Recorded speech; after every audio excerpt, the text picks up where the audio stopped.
Good day, grade 3 learners. Welcome to our lesson for Science 3, Quarter 3, Week 3, Day 4. Our topic for today is describing the relationship between push, pull, and distance traveled. Before we begin, please don't forget to like, share, and subscribe. Thank you. Activating prior knowledge. Can you list ways to make objects move? Discuss their answer and emphasize that a push or a pull on an object can make it move. When you push or pull something, it can start moving, stop, or change direction. Heavy objects need a stronger push or pull to move, while lighter objects are easier to move with just a small push or pull. Lesson Purpose Intention. For today's lesson, we will explore how the strength of push and pull applied on an object affects the amount of change in the position of the object. Lesson Language Practice.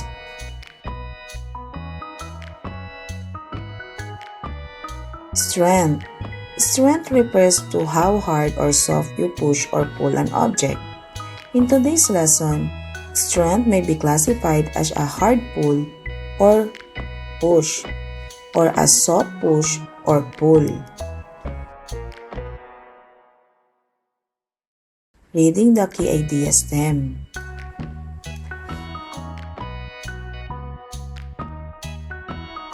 Have the learners write on the board what they think will happen to the distance traveled by an object when it is pushed softly compared to when it is pushed harder. 2. Call a learner to read aloud what they wrote on the board. 3. Inform them that you will return to what they wrote on the board after performing today's activity.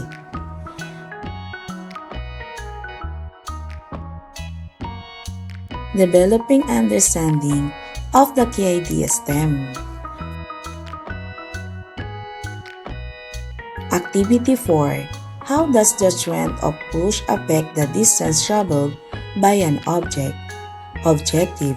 In this activity, the learners will describe the location of an object using stationary objects or yourself. Number 1. Divide the class into group of 3 to 5 members. Distribute the activity sheets and explain the procedure of the activity.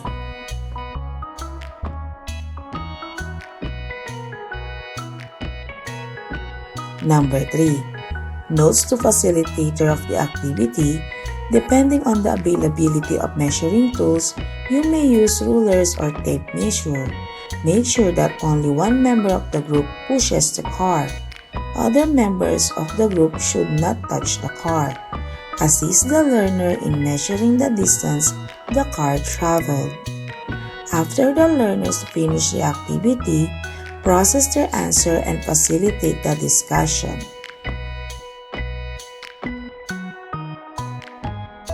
Activity 4. How does the strength of push affect the distance traveled by an object? Guided question. Question 1.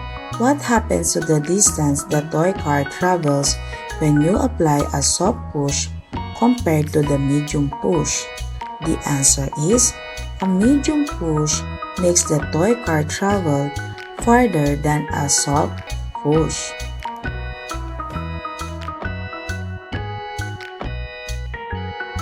What happens to the distance the toy car travels when you apply a medium push compared to hard push?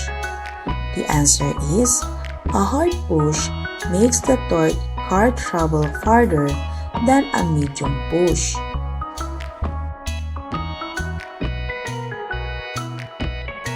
Question 3.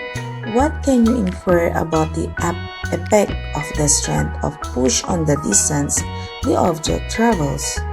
The answer is, the distance the object travels increases as the strength of push applied to it increases.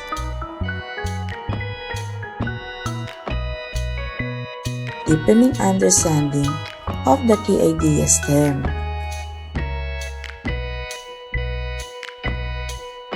As the learner, imagine you're a basketball player. You're standing right under the basket. Do you throw the ball really hard or softly?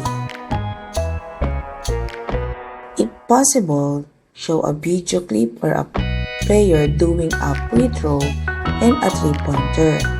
Ask the learners, which shot requires a stronger push?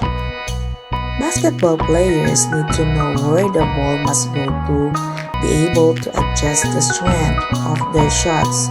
If the basket is far from their position, they need to push the ball harder.